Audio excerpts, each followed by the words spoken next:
Hi అండి, Nandini kitchen ఫుడ్కి స్వాగతం. ఈరోజు నేను మీకు గోధుమ రవ్వ కేసరి ఎలా చేయాలో చూపిస్తానండి. ఇది చాలా టైం పడుతుంది అనేసని చాలామంది దీన్ని అవాయిడ్ చేస్తూ ఉంటారు. అలా కాకుండా 15-20 మినిట్స్లోనే దీన్ని మనం రెడీ చేసుకోవచ్చు.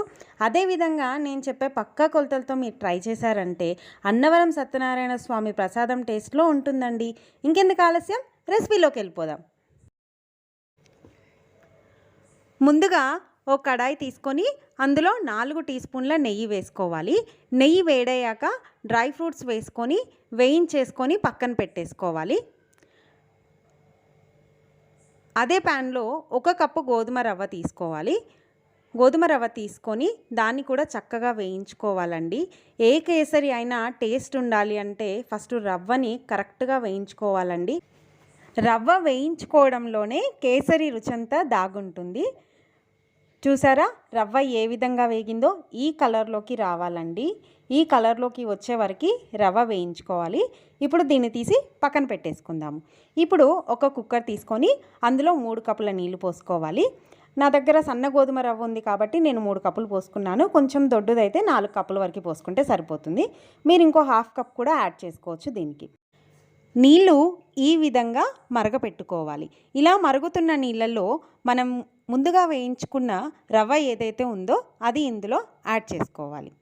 కొంచెం కేర్ఫుల్గా యాడ్ చేసుకోవాలండి, ఎందుకంటే వేడి రవ్వ కదా, ఇలా పొంగినట్టు అవుతుంది. సో చాలా కేర్ఫుల్గా యాడ్ చేసుకోవాలి. ఇప్పుడు రవ్వ వేసుకున్నాం కదా, ఒకసారి కలుపుకొని మూత పెట్టేసుకొని దీన్ని మీడియం ఫ్లేమ్లో 3 విజిల్స్ వచ్చే వరకు ఉడికించుకోవాలి. మీకు ఇదంతా ప్రాసెస్ పెద్దగా అనిపిస్తే మీరు కుక్కర్లోనే రవ్వ వేయించేసేసుకొని నీళ్లు మసల పెట్టేసుకొని అందులో పోసేసుకోండి. చూసారా ఎంత చక్కగా ఉడికిపోయిందో. రవ్వ అంతా విడివిడిగా చక్కగా వచ్చింది కదండి. మనం రవ్వ కరెక్ట్గా వేయించుకున్నాం కదా, అందుకనే ఈ విధంగా వస్తుంది. చూడండి ఎంత మెత్తగా ఉడికిందో. కుక్కర్లో కాబట్టి తొందరగా ఉడికిపోతుంది. నేను 1/4 కప్పు బెల్లం తీసుకున్నానండి. అదేవిధంగా 1/4 కప్పు షుగర్ కూడా తీసుకున్నాను. 2 ఈక్వల్గా తీసుకోవాలి.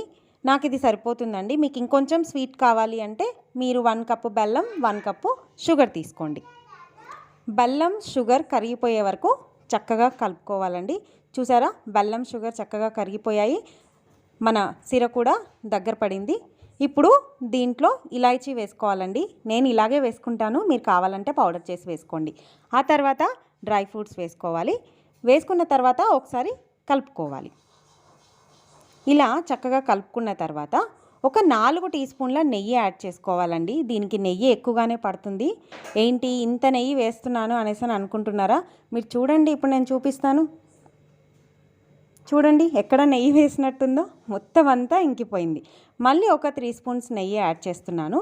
మొత్తం నాకు ½ కప్పు నెయ్యి పడిందండి. అంటే 1 కప్పు రవ్వకి ½ కప్పు నెయ్యి పడుతుంది. దీనికనే కాదు, మనం బొంబాయి రవ్వతో శిరప్రసాదం చేసుకున్నా కూడా దానికి కూడా ½ కప్పు నెయ్యి పడుతుంది. చూడండి గరిటకి అతుక్కోకుండా ఎంత బాగుందో. అంతేనండి, సింపుల్. చూసారా ఎంత తొందరగా అయిపోయిందో. దీన్ని కనుక మనం ప్రతి శుక్రవారం అమ్మవారికి నైవేద్యం పెట్టామనుకో ఎంత బాగుంటుందో కదా. మీరు కూడా దీన్ని తప్పకుండా ట్రై చేసి ఎలా వచ్చిందో నాకు కామెంట్ సెక్షన్లో చెప్పండి. మీకు కనుక ఈ రెసిపీ నచ్చినట్టయితే లైక్ చేయండి, షేర్ చేయండి, అలాగే నా ఛానల్ని సబ్స్క్రైబ్ చేసుకోండి. పక్కనే ఉన్న బెల్ ఐకాన్ని ప్రెస్ చేస్తే నేను పెట్టే కొత్త వీడియో నోటిఫికేషన్స్ మీకు వస్తాయి. ఓకే, బాయ్ అండి.